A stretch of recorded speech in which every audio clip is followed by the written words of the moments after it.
Tēnā koutou katoa, ko Rose tōku ingoa. He kai whakatairanga hauora hāpori ahau ki Sexual Wellbeing Aotearoa.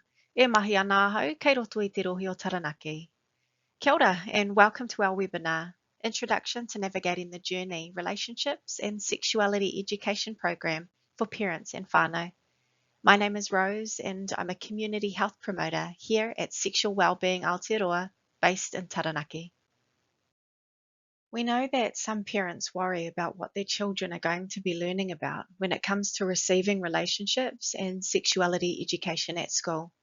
In this video, you'll learn more about how Sexual Wellbeing Aotearoa's Navigating the Journey resource is age and stage appropriate and is holistic, including topics like healthy friendships, dealing with peer pressure, and staying safe. We'll give you an overview of the program, including how it's structured and what you can expect from it. We'll share some tips on how you can bring the learning from school into your home. Lastly, we will finish off with answering some frequently asked questions. Let's start with a quick overview of relationships and sexuality education in the 2007 New Zealand curriculum. Relationships and sexuality education has been a required area of learning in the curriculum since 1999, over 20 years. There are lots of benefits to learning this at school. There is evidence that relationships and sexuality education can be really effective at improving communication skills, preventing harm, and developing critical thinking skills around information from media, social media, and the internet. It is one of the 7 key areas of learning under health and physical education, along with food and nutrition, mental health, body care and physical safety, physical activity, sports studies, and outdoor education. It is included in the health curriculum because learning about these topics is an important part of being a young person and young adult. In Aotearoa, New Zealand, relationships and sexuality education is required from years 1 to 10. Some schools choose to include it in later years, and it can even be included as a topic in NCEA health. Of course, what is taught in years 1 and 2 looks very different to what is taught in years 9 and 10. Schools have flexibility around the content to ensure that they are meeting the needs of their students and communities. At least once every 2 years, schools are required to consult with their community on their health education curriculum, which includes relationships and sexuality education. This means that as parents and whānau, you'll be invited to learn more about what the school is planning and have the opportunity to give feedback and ask any questions. If you're unsure about when your next school consultation is, just ask. They will be able to tell you what they are planning to teach and when, and you can even ask to look at the lesson plans and activities that they are planning to use. For many years now, Sexual Wellbeing Aotearoa have supported schools to deliver quality, evidence-based relationships and sexuality education. We have created an age-appropriate, curriculum-aligned program for schools to be able to do this, called Navigating the Journey, years 1 to 10. It's full of lesson plans and activities for teachers to follow, and the content can be adapted to suit the needs of the students and the school community.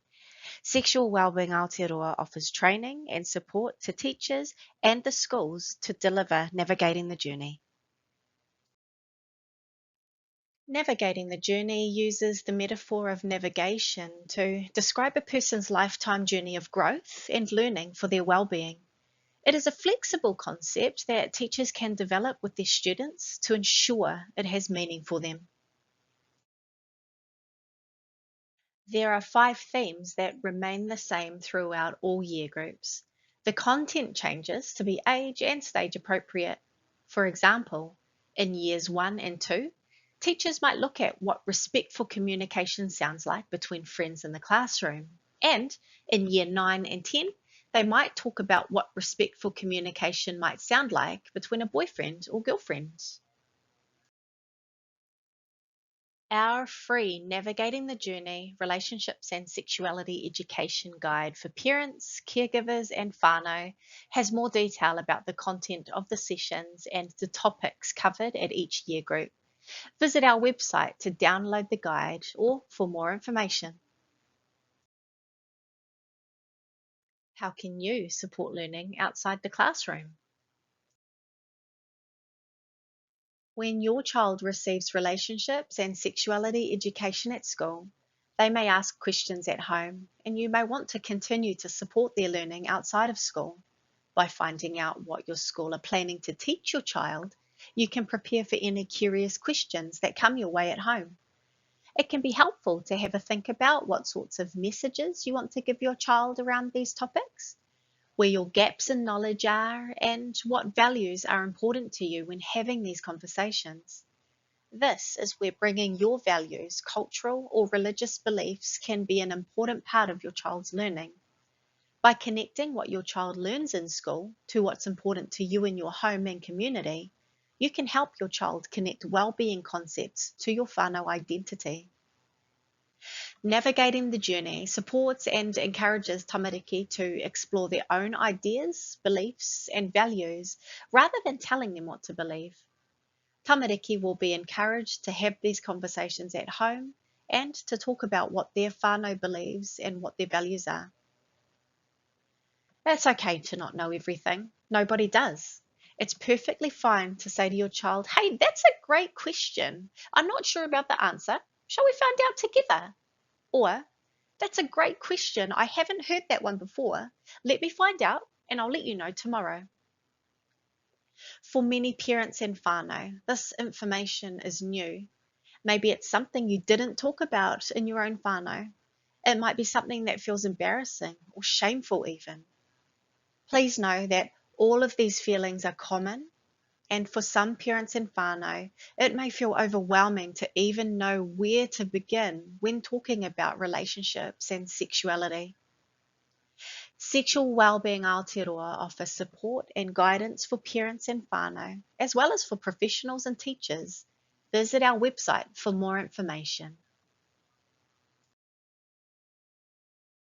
Now that you have more of an idea of how relationships and sexuality education fits into the curriculum, and that you've heard a bit more about navigating the journey and how to support learning at home, let's have a look at some frequently asked questions. What are the benefits of teaching relationships and sexuality education at school? Why can't we just teach it at home? Sexual Wellbeing Aotearoa believe that parents and whānau are the first educators of relationships and sexuality education. Research shows the majority of parents, whānau, and young people in Aotearoa support continuing this education in school. By continuing on the education from home and into school, it helps young people increase their knowledge and skills around these topics. There are many benefits to learning about relationships and sexuality education at school. It's well evidenced that, if done well, relationships and sexuality education can be really effective. Some benefits include strengthened communication skills, preventing child sexual abuse, helping young people develop critical thinking skills, and better overall health outcomes for them as they go through life.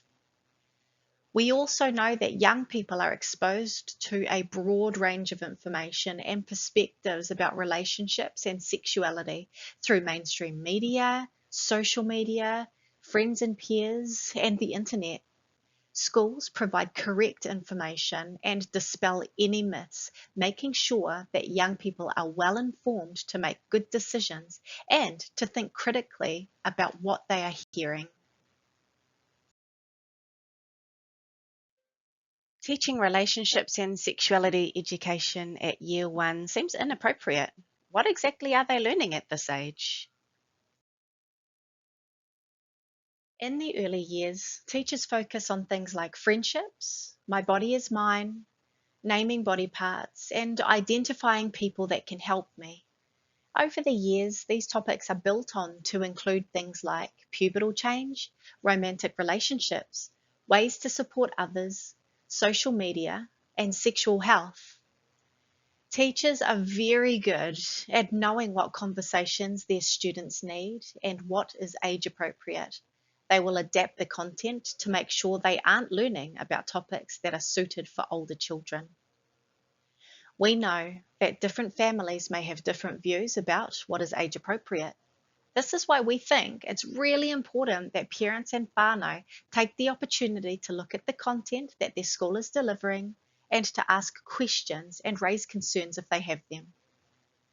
We often find that once parents and whānau have looked at the content, they feel much more reassured that it is suitable for their child. And if it isn't, this can be resolved within the school. For example, parents have the right to withdraw their child from all or parts of relationships and sexuality education if they want to.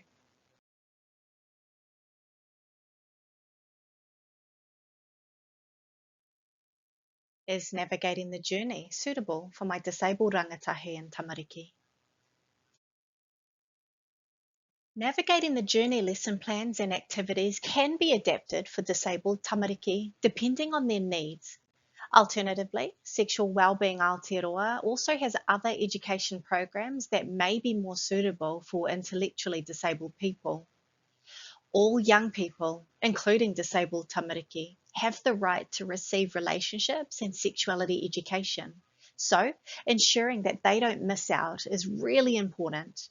If you feel that your school's relationship and sexuality education program isn't suitable or appropriate for your child, talk to them about it or ask them to get in touch with Sexual Wellbeing Aotearoa to find out how we can support them.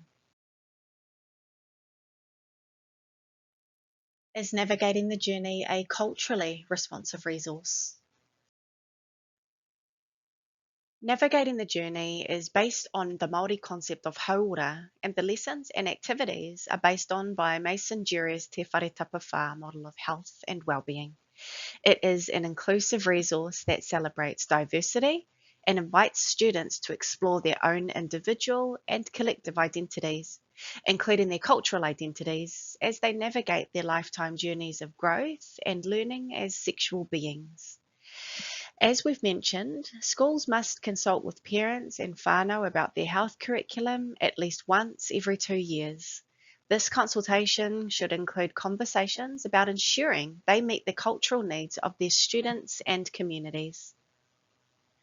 Navigating the Journey is a flexible program that is designed to be adapted to meet the needs of different communities, and your school and teachers will know how to best match the culture with the content. If you have questions or concerns about the content of your school's program, we encourage you to talk to them about it. Where can I find more information and support? A great place to start is our website. We have lots of information about relationships and sexuality topics. We are also building a range of self-directed online courses that you can do in your own time. We also offer live online courses for parents and whānau to attend to gain skills and confidence to have these conversations with their tamariki. You can also check out our web shop for resources that you might find helpful. We have come to the end of our introduction to navigating the journey, relationships and sexuality education program for parents and whānau. Thank you for watching. We hope it gave you answers to some of your questions. As we wrap up, just a reminder to visit our website, sexualwellbeing.org.nz for more information. Ngā mihi nui.